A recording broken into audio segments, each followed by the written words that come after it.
Concluding its business, the Interfaith Forum of South Africa says the status quo remains worrisome. Amongst the discussions that dominated the 3-day conference is corruption, crime, poverty and racial divisions, amongst others.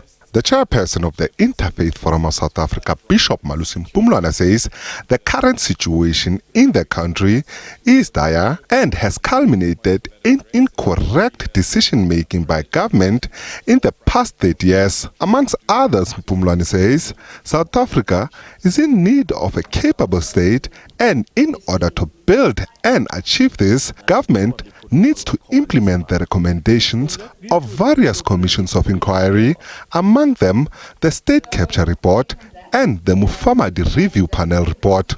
The first thing we may wish to do is to press for the full implementation of the Zondo Commission report and 3 security inquiry reports along with it. The first one is the Mufamadi Review Panel Report on State Security Agency. It has to be implemented to its fullest.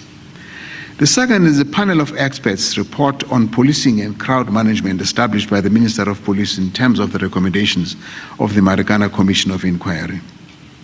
The third is the Sunday Africa report of the expert panel into the July 2021 unrest.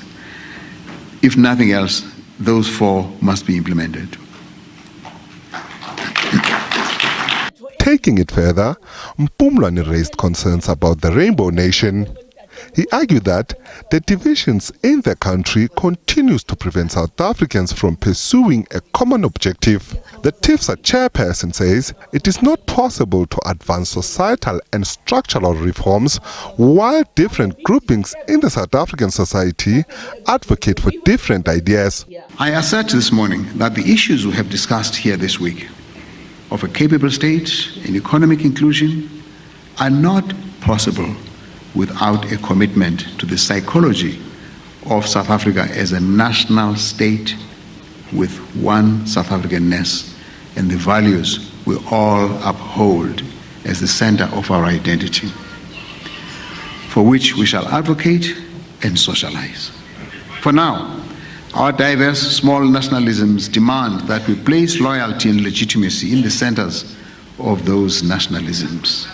Opining on the what now question, he reiterated the importance of this gathering. We designed this convening such that we can together identify solutions in the making of a capable state, solutions to deal with the poverty of the excluded majority, but above all, to find common cause towards a common South Africanness, with you identifying the public values that should define our South Africanness, so that we can learn to say to a practitioner of corruption, "Hey, wena Malusi, what you are doing is un-South African." And with all said and done, it remains to be seen if the government of the day will heed the call and take some of the advices and recommendations from this gathering.